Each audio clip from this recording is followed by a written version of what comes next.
So our presentation today is kind of a bit of a broad topic. We'll be covering HTM from back in the day, somewhere in about 40-year range to the current time, and then kind of what we've looked at in our crystal ball as to what might be coming down the road.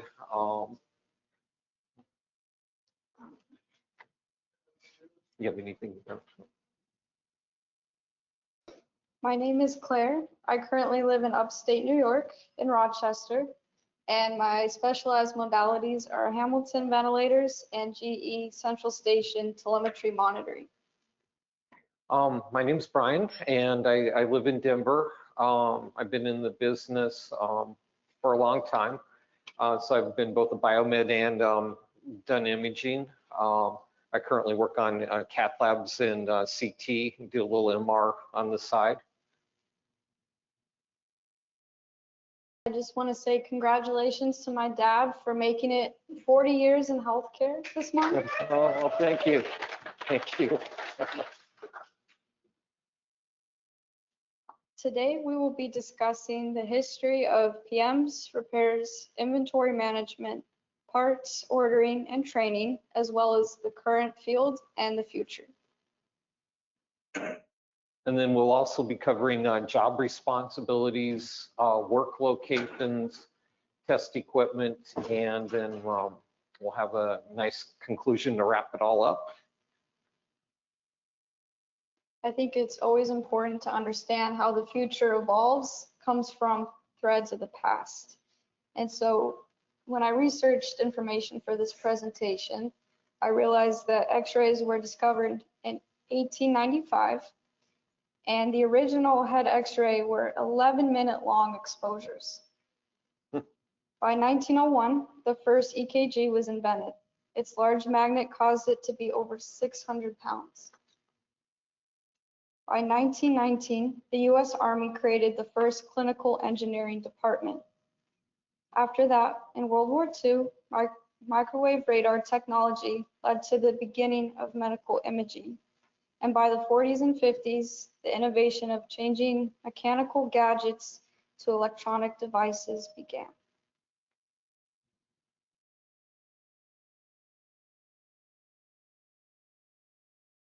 Okay, so first thing we'll hit off is in the past, and how did we do PMs back in the day? And it looks like my crowd's probably done a few PMs and kind of knows how things were back a while ago. So back in the day, we had big, clunky, old analog test equipment, and despite its large size and what appeared to be durable construction, they were actually very delicate, and they didn't deal with temperature extremes or gravity tests or other unbecoming items that may throw them out of calibration. A little different than how they do it now, and how we anticipate how they might do it down the road. A lot of our stuff was actually, we would test the equipment to verify if it was in range, and if it needed any kind of calibration. So we all carried our little tweakers with us to help tweak the pots to get the various parameters within specifications, and then we'd have to go back and then verify that we indeed got the parameters calibrated to the tolerances. And then back then, all of our stuff was manual documentation. So we would either have a printed out PM list, or bring our big paper service manual with us with the PM procedure, and then follow it along as we did the PM.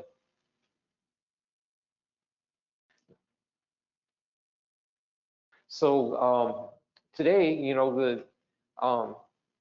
it's a lot easier. You can get one of those Pronk sticks or some of the cubes, and that would equal 50 pounds of test equipment 30 years ago. So much easier. It's all digital, much more durable, doesn't have those delicate movements on them. A lot of them will send the results straight to an electronic record. So you have your laptop there, do your PM, the information's sent over to the asset information, and there's no transcribing or, as remember back in the day, we used to have PM manuals where we put our calibrations in, like on our defib and some of the lab equipment. We'd have to keep the logs for them because we didn't have the electronic records like we do now. And then most everything would be an electronic PM procedure, so it'd be on your laptop, and you can just follow along with that. You don't have to bring a big old clunky manual with you, or follow along on some PM form that you might lose along the way as well.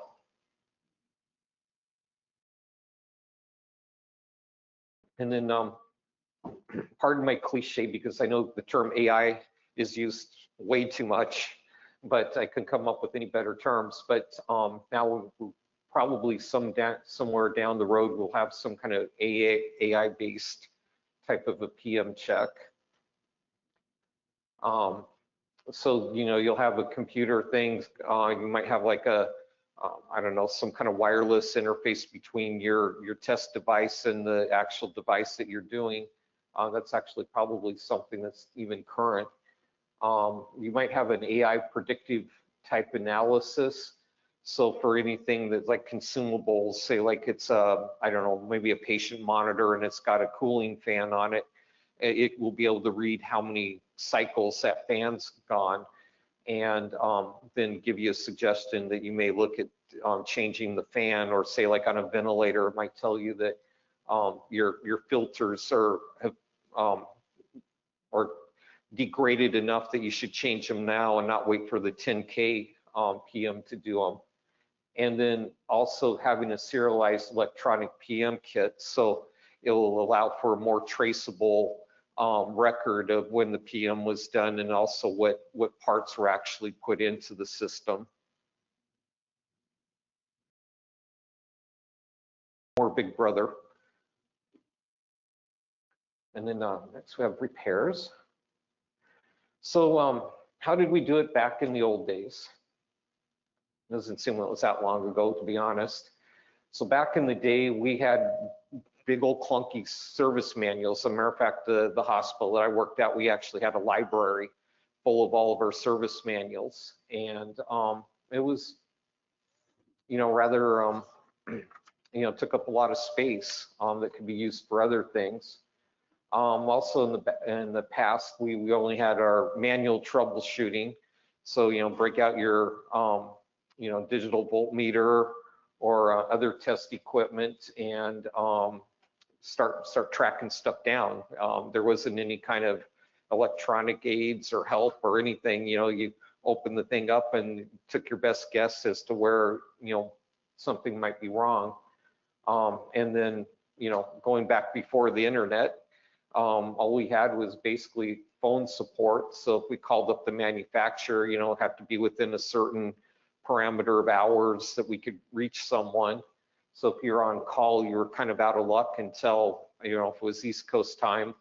And then also, you had your coworkers that would give you a hand. But yeah, we were kind of limited in getting outside professional help unless we called someone in.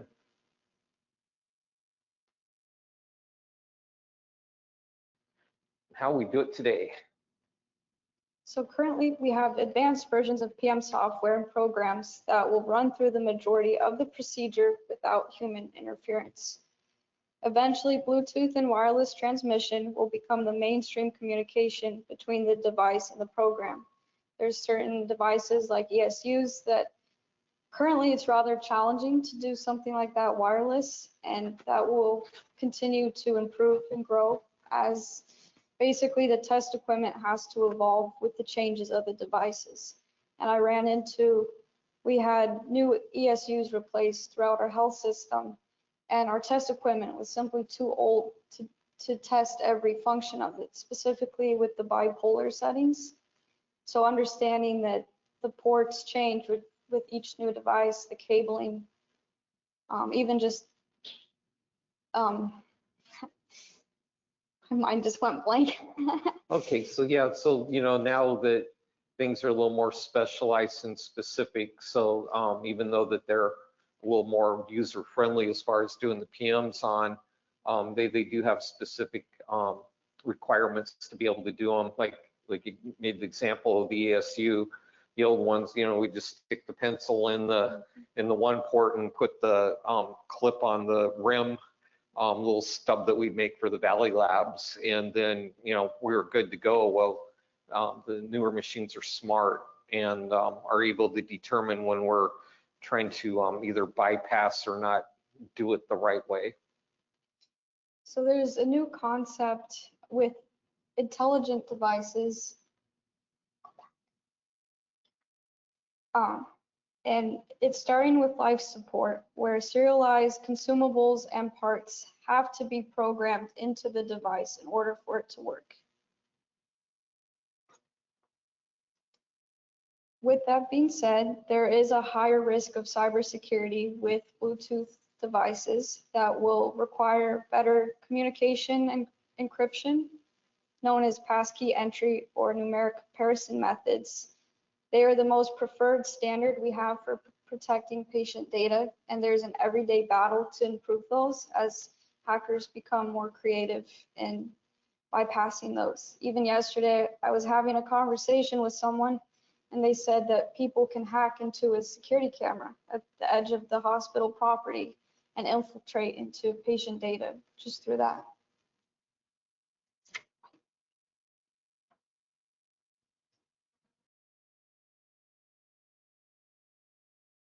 So since the early 2000s, medical devices have had a custom frequency for the tele system. I don't know if any of you remember back in the day, they were radio frequencies, and that we had issues with the local TV stations messing up our tele signals, or potentially messing them up. So now that they're digital, and with the access points, then we have a whole nother set of frequencies that aren't as easily corrupted by outside interference. These run from the 608 to 614 megahertz range, and then also even newer systems go from 1395 to 1400 and 1427 to 1431. Frequencies for these devices are registered with the American Society of Healthcare Engineering. Existing transmissions were grandfathered, potentially can affect modern frequencies. So we had an old radio system still working in our cardiac rehab. So we still had the issue. Fortunately, it wasn't continuous monitoring. We were just monitoring people on their treadmills. But this system was, it was sold. I think it was even Marquette, if that brings back any memories. So the department didn't want to replace it. So I seriously doubt you're going to probably run into any radio tele systems, but they could potentially still be out there.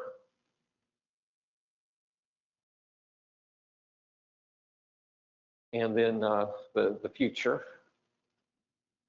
So I don't know, Claire and I sat and talked and thought, well, what could the future look like as far as doing repairs? And one thing we came up with was AI integrated troubleshooting. So either through a wireless connection, or if you connect it through your network, you might have something like with the current where you have the vendor dial in through a VPN and do an analysis on your machine, particularly like MR and CT right now. But I could see in the future other devices could be then, similarly checked by the vendor, or even maybe you might, if you're a big enough system, you might have a call center that can dial into your device and tell you what's going on. Also, virtual reality service documentation. I don't know if they were here, but they had a virtual injector repair program, and it was surprisingly accurate and realistic in how it went through the process. That if you were working on an injector, it was like working on an injector. So I can see some kind of virtual reality where you put your goggles on, and then through the service documentation, you can then mimic that with the real device.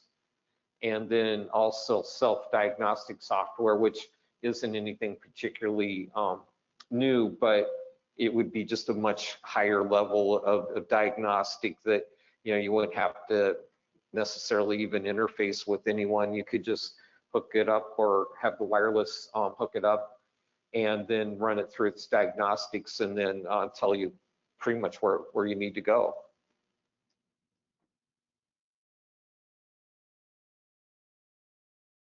Inventory management, keeping track of the stuff. So I'm going to say this and bring back the bad old days or good old days, depending on how you remember it, on manual documentation. So when we would get a new piece of equipment, all of our inventory when I got into the business was hand documented. We hadn't even gotten up to a computer database yet. So we had file cabinets just full of little note cards. And so our documentation was we'd write down the serial number, ID number, department, et cetera, and then we would file those numerically by the asset number. And so if we ever had to look up a piece of equipment, we had to stand there and just keep looking and looking and looking. Not long after I got in, they did come up with a computerized system, but those old documentation systems were fairly clunky, and it's almost easier just to find them manually. And then manual tracking, some of the bigger equipment, obviously X-ray machine, it's not going to get up and move away unless it's a portable or a C-arm. But a lot of this stuff was done by department. So when you assign this piece of equipment, then it went into a log based by the department, and then you would do your PMs and you compare your PMs to what equipment was on the floor, and then take your best guess and good luck in tracking some of this stuff down.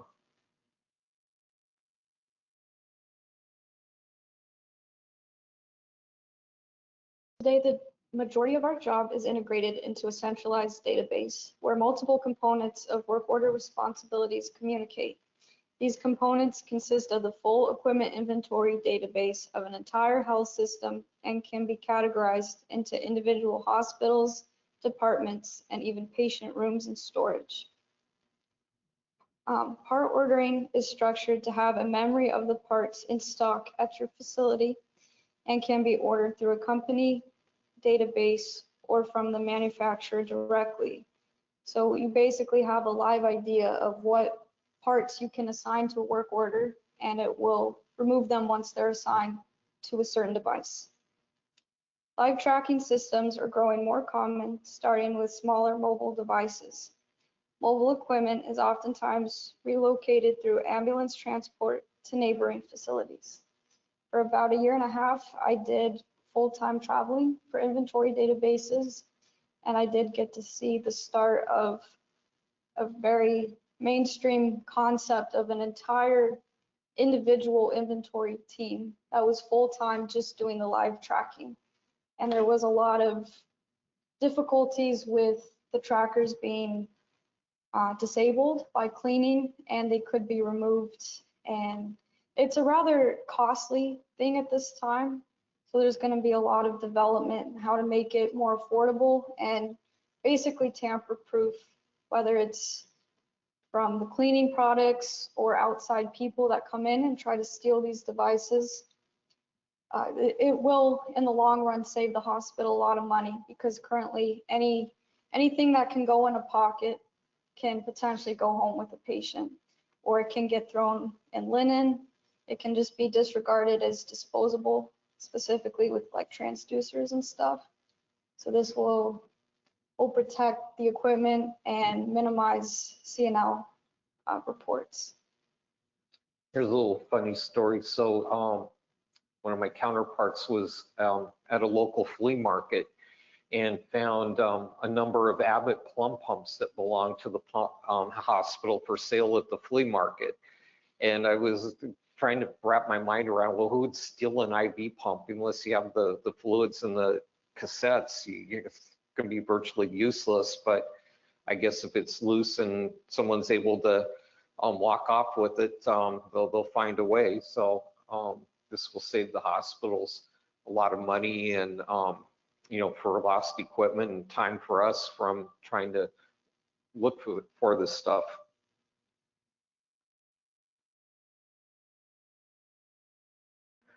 So I guess in an ideal world, sometime in the future, there won't be a cannot locate category that we'll be able to track everything down, but we'll look into some of that technology. Currently, we have the ability to update live locations in this database with detailed notes. So for example, you could have an ultrasound that has transducers attached, and you can put in those notes the correlating serial numbers or equipment IDs. And so you have a better idea of taking a small device that could be anywhere and being able to find the larger device instead.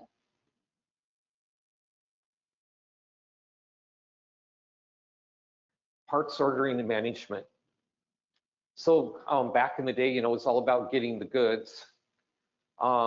So back in the day, we had to do paper requisitions that normally had to be signed off by a manager or director, and then were then sent over to a purchasing person. And then they would then generate a paper purchase order for us to use with the vendor. We didn't have the internet, so everything was done over phone, or if you really want to be slow, like say if it was PM kits, you could order them by mail.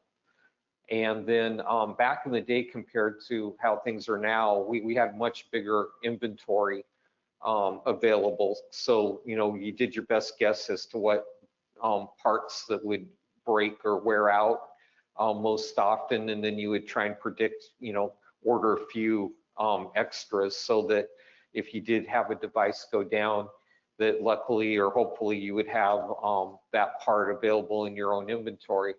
Now, if you didn't use those parts, then that was kind of a waste of the hospital's money. But we took our best guess and kept on in stock the best we could predict that might be an issue. So HTM present, so just in time inventory, so we hope. That's subject to whether air traffic controllers available, FedEx, et cetera, et cetera. So the parts inventory and the stuff we keep on hand is much smaller than it used to be. Everything's done electronically. So when I was with Trimedx, we had a neat little system, kind of like part source. You could basically look for the part, put the information in, order a quantity, send it over, and if it was under a certain dollar amount, it would get approved and then automatically order it for you. And then most of the time, we have next day delivery. Just from my vantage point of working in imaging, next day delivery is non-existent. If it's a big part or if it's a critical part, you can easily plan a couple of days because I don't know, whatever, between TSA and FedEx and UPS and just getting stuff next day is kind of a laugh. But if you're lucky, everything will show up.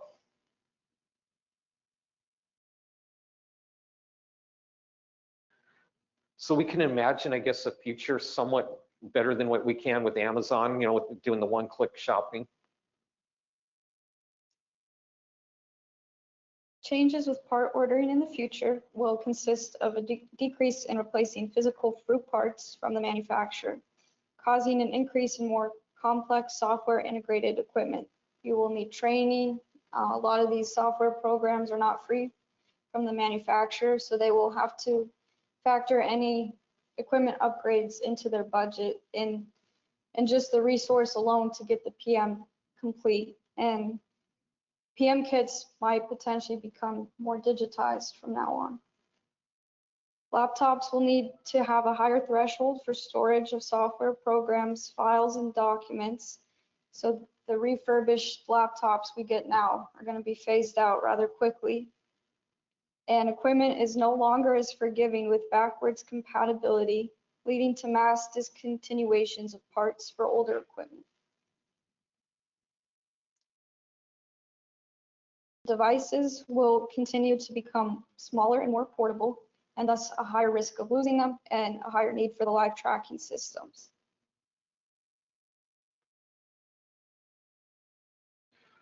So training. So back in the day, we basically either had on-the-job training or being sent to a vendor school. A lot of the, I guess you want to say, non-critical equipment, you know, was kind of like hold my beer and watch this, and you'd have one of the senior techs pretty much show you how it all worked.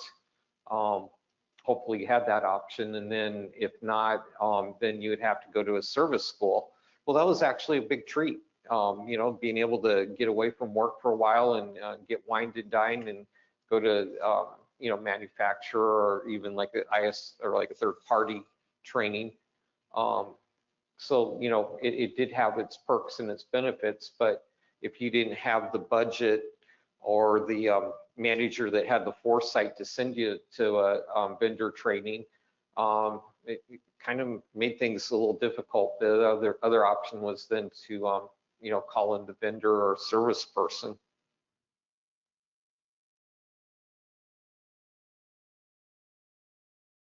So today, you know, there's still, you know, the opportunity to go to service schools.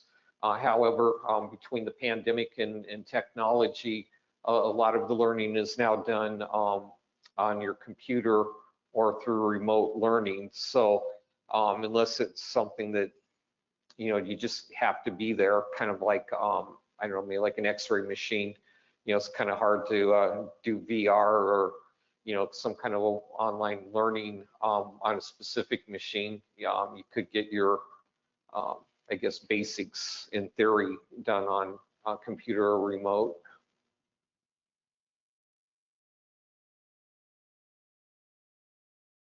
The goal with HTM Future is to mainstream the entire industry more. You hear healthcare, it's nurses, doctors, technicians on the patient floors. Most of the time, you have to know someone to get into biomed, or you have to have some type of qualification. And so the more that we need qualification, training, education, the earlier we would like to see HTM brought to students that are looking for a career. I strongly advocate that biomed is a very, very rewarding job, and it's very necessary, especially now that there's less nursing staff. We need more equipment and thus more support in maintaining that equipment. So with that being said, currently Amy, the College of Biomedical Equipment, and HOSA are working together to bring HTM programs to high school with a nationwide campaign starting next year. This program will be competition-based, and students will learn through hands-on courses, written exams, VR training, and online education. Volunteers are needed to be judges in the competition. After looking at the guidelines for CABT, which is good for 5 years, starting at the age of 17, you can be qualified to take the test as long as you have a valid ID.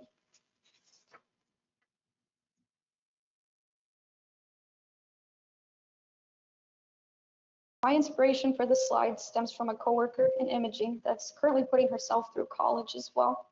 And she has a 15-year-old son who is looking to graduate high school with HTM credentials. She reached out to me for advice, and these are the classes I recommended to help her son advance in the field. STEM classes, human anatomy and physiology, electrical safety courses, general electronic principles, software systems, medical biology, and networking classes. I also believe being CPR certified is another great step.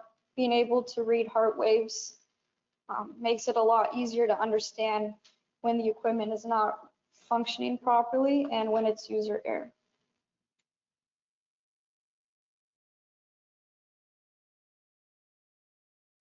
So some of the things that we kind of thought might be in the future, some type of 3D learning where it would mimic the real device that you're working on and be able to let you look around the entire device and then take it apart. Also with virtual learning. Like I said, it's kind of scary accurate how some of this virtual reality learning can mimic the real device. So the days of automatically being sent to a service school may be reduced or eliminated in sometime in the future. And then next we have job responsibilities. So back in the day, when I got in, I worked in I guess it was about a 400-bed hospital. And so we had a fairly sizable biomed shop. And I don't know whether it was by design, why they made it so segregated for us within our responsibilities. So each person got assigned a department and they then received specialized training in that specific area. Really didn't have much crossover, which was really a detriment to someone getting into the business because, hospital's a big place and there's a lot of equipment in it. And if you're kind of narrowly focused on what equipment you covered, that became a problem, so that if, say, someone went on vacation or they left for another job, most of us didn't know what they did. And, there was a push at some point where we needed backups, but, it's different from working on it daily and taking care of your departments as opposed to, just kind of being a part-timer. So that was kind of the mentality of back in the day, or at least when I got started. Now maybe other hospitals, probably your smaller ones, would be more generalized than what I saw. But yeah, it was frustrating that, and then you would get individuals that kind of siloed their departments and they didn't want you anywhere around it. I mean, if they saw you in their area, they'd be like, what are you doing? Or why were you up there? Because they were kind of protecting their turf from someone that might come in and take it from them.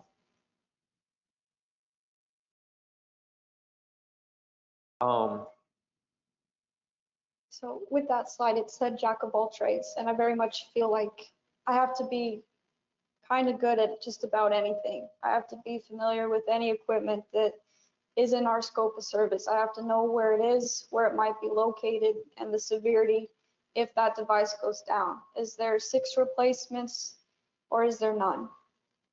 Here are some of the digital resources technicians use every day to improve their quality of work and their ability to gain knowledge independently. Indeed and LinkedIn to market online job profiles, Microsoft Teams and Zoom meetings for remote video calls. I feel like those two specifically advanced a lot through the pandemic when everyone was dressed professionally at the top and then they were in their pajama pants.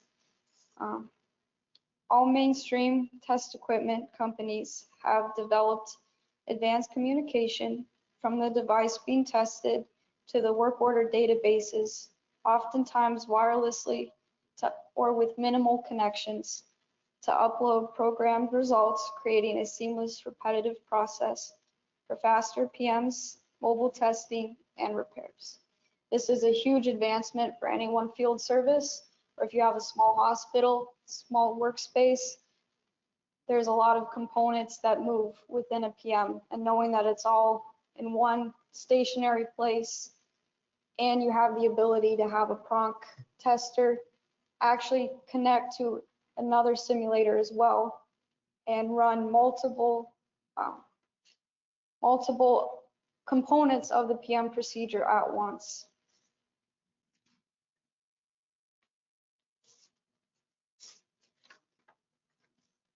Tech support allows for remote troubleshooting before a PO is required or time-consuming repairs are conducted. Nurse call, telemetry systems, MRIs, and CTs are common modalities that utilize these advancements the most. Digital archives can teach technicians how more simple versions of equipment have changed over the years based on the trends in healthcare. Certain devices were always individual, and now they can integrate multiple patient vital testings into one small handheld device. Breaking equipment down to its simplest form allows for repairs to be less intimidating, especially when you're looking at individual components on a board to be able to test the capacitors or a fuse or something is very helpful. It goes without explaining how valuable it is to access any manual effortlessly with a Google search. I get a call, I go up to the floor with my laptop, and I have multiple streams of information just within my laptop itself, free for download, or even in our RSQ database that I use every day. Another huge thing that has helped us make the world a little bit smaller is YouTube. We have peers and mentors that make YouTube videos on repairs, how to set up a PM kit, how to install a device, how to troubleshoot setting up software, to give you a visual understanding of maybe you're missing a component that you don't realize you need to order, or you have something on backwards. Just being able to reach out to people anywhere in the world and know that they can give you an answer within minutes has saved many lives and will continue to as well.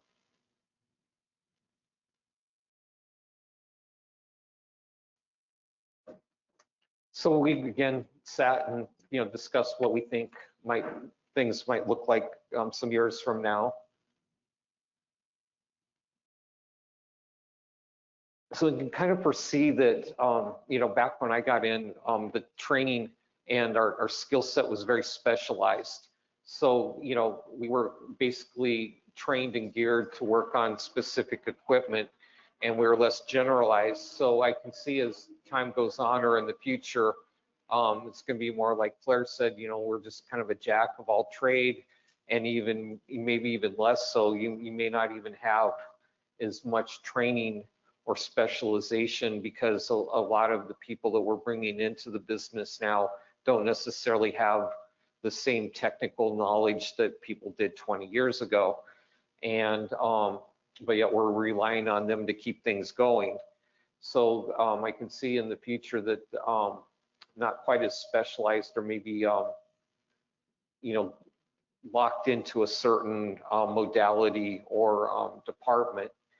More off-site support. So like Claire mentioned about YouTube and call centers and other people. So even within a hospital network, you might have that guy at the main hospital and you work at one of the smaller remote ones. He may be your tech support, because getting everyone trained on a certain modality may not be a realistic expectation or even feasible in the future. And then, to that point, when we have a larger service scope, so it's going to be less hospital centered, and it's going to be more focused on like clinics and remote sites and even the home. So the service people of the future are going to have to work in multiple environments, and in probably doing so won't have as many resources that even like people like myself had available, or the training that we had available that they won't have in the future.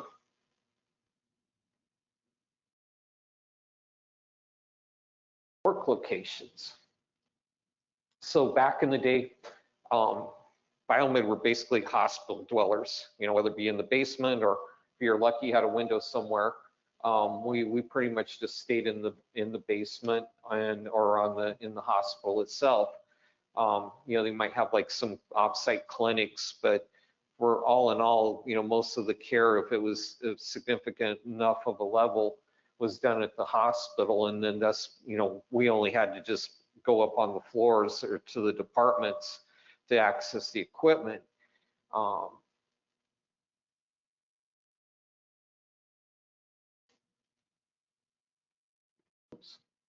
So today it's kind of a hybrid. We have our hospital duties and departments that we take care of, and then we also have remote service, which would be right up Claire's way of doing things.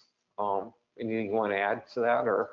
I mean, in my own experience, I'm kind of doing a little bit of everything. I do a very light field service. I've done a lot of in-hospital, like hands-on training. I've been able to do manufacturer training as well.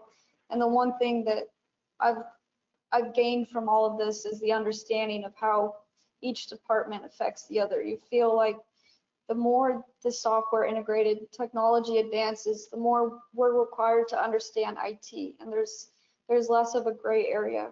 And a big bone of contention with nurses is understanding our scope of service, where our hands have to stop with a piece of equipment, and we can no longer replace a certain cable or consumable, or we know exactly what's wrong with the device. And there's firewalls and login information that we simply cannot access, especially if you're third party. The health system can be very particular about where your access can be in helping them. And then there's a lot of frustration as to why the repair time isn't as fast.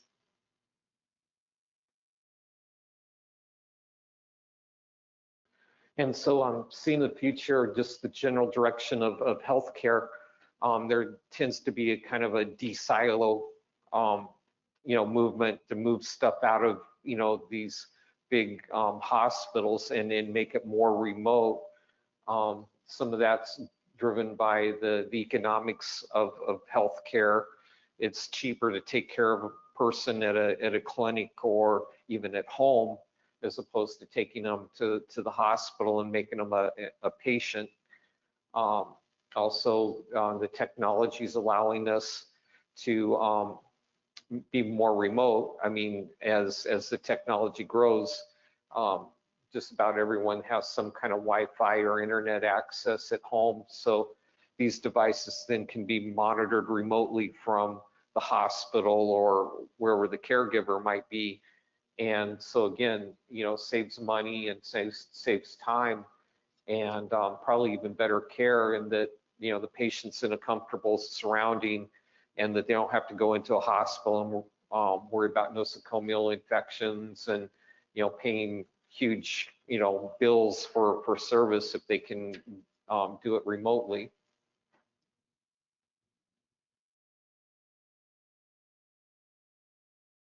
Test equipment.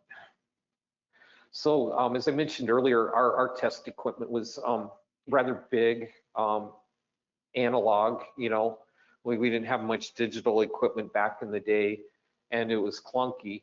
A little funny story, I was working at a local hospital doing field service for anesthesia, and I had my Riken tester, and I had my little cart with all my tools and all that, and the little handicap ramp to get up to the next level was closed, so I had to take this thing up the stairs. And I thought it was free and clear, and I hit the last step, and my Riken popped off the back of my cart, and it went tumbling down the stairs. And I was done doing anesthesia until I could get a replacement for it, because I had a very delicate movement for the gauge, and it got destroyed. So even though the equipment was, you would think would be fairly durable, and then being in Colorado, we have, the weather, can change from really hot to really cold in like a day, and don't leave your equipment in your vehicle, because the weather changes could actually damage it. So like I said, we had this big heavy duty stuff, but it was easily messed up by elements and other situations.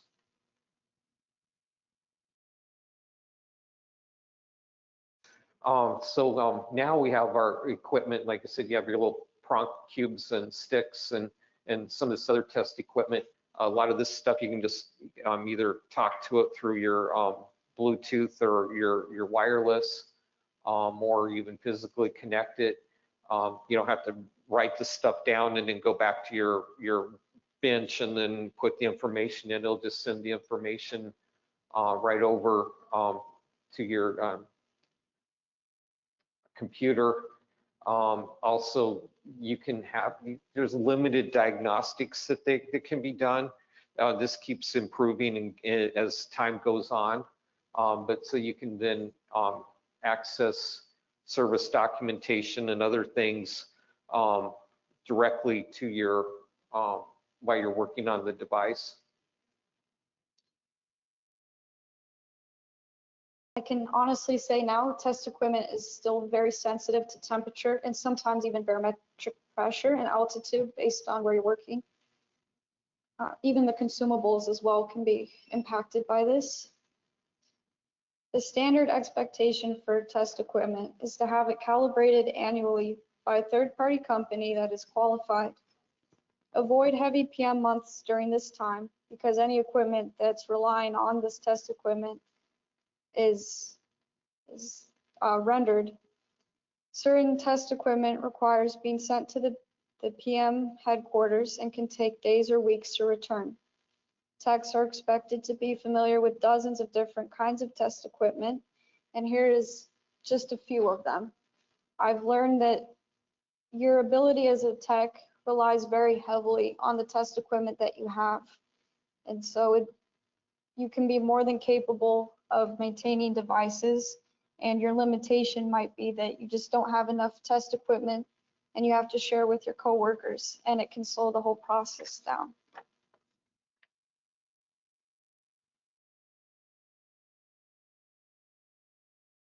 So, in a future world, things are getting more and more integrated in smaller and smaller thanks to the technology. So testing equipment is going to be small and portable. I know Prompt's got their backpack that's, has all their stuff in there.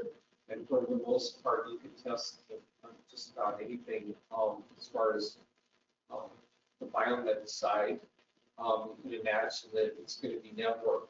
So as you do things, it can send the information over to your database and, have even maybe different procedures download into the test equipment. So if you're working on a particular model of ESU, you can hook it up, and then if you work on a different model, then then you can access, change the procedure, and then it can then go through the testing on its own. Also, a lot of it will be wireless, so it doesn't matter where you're at. You can pretty much do everything you need. I know I have some test equipment that I use for X-ray, and your dosimeter and all the measuring stuff's in the room, so you never have to worry about being exposed to any kind of radiation. And then it sends all the information over to my laptop and fills in the amounts of the my dose measurements and stuff. And then I just click the save button and then upload it to my database when I'm done.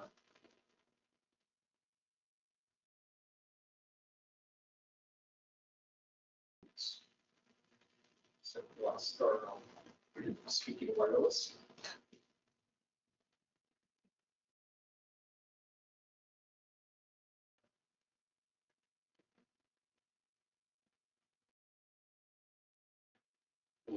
Shooting on the fly here.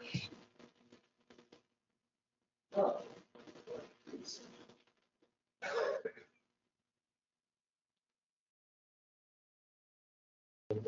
Our conclusion. This is an overview of the most innovative 21st century creations in healthcare. We have diagnostic DNA chips, surgical robots, and advancements with artificial hearts. Understanding these advancements will give you a very good idea of where your future training will lead and the difference in your PM rotations. A lot of this, as you can see, is based in the operating room. So the sooner that we can be pioneers in understanding the future of this, the more qualification you will have to do it to beat out the competition. Here are some of the predicted trends that I have for our future. The need for field service technicians will continue to grow, specifically in rural areas, and companies will have to look for incentives and bonuses to hire employees in areas that are typically not known as a high traffic biomed place. Biomed tends to be in cities, and simply rural areas just cannot keep up with the competition unless we create the jobs available to them.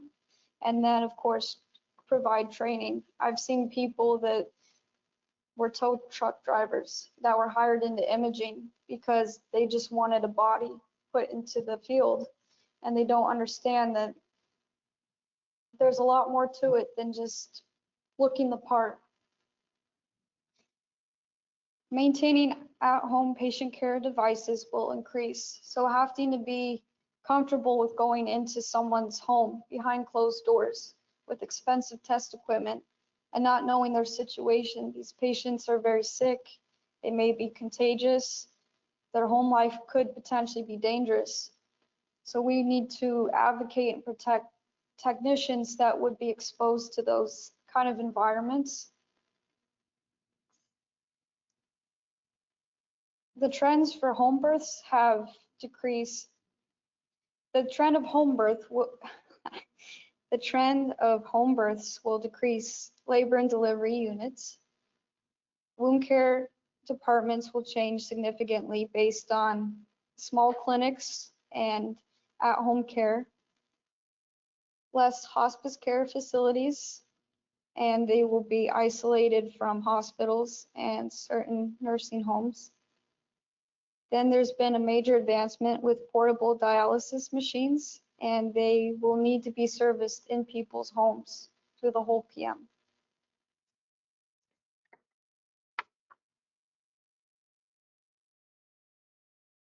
Smaller clinics will continue to replace new developments of large hospital systems that cost millions of dollars. These small clinics will be equipped with more advanced technology and resources for intricate outpatient surgeries and faster turnover for care.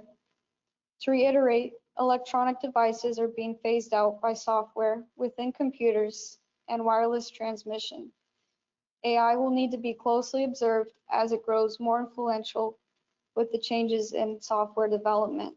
We've already seen cases where AI has done some pretty unpredictable things, and they can infiltrate firewalls that we thought that they were not able to get past.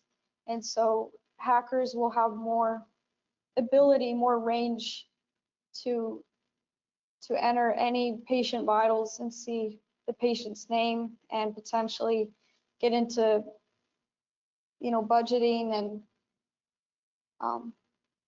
that's, economic parts of the hospital that can be compromised.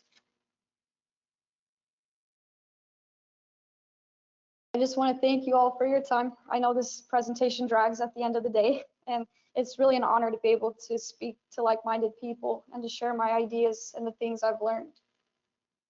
Yes, thank you, would appreciate it. And, I guess we don't have much left. We have one more speaker, and then there's the big, I guess, Party. yeah, cowboy party later. Those are really fun.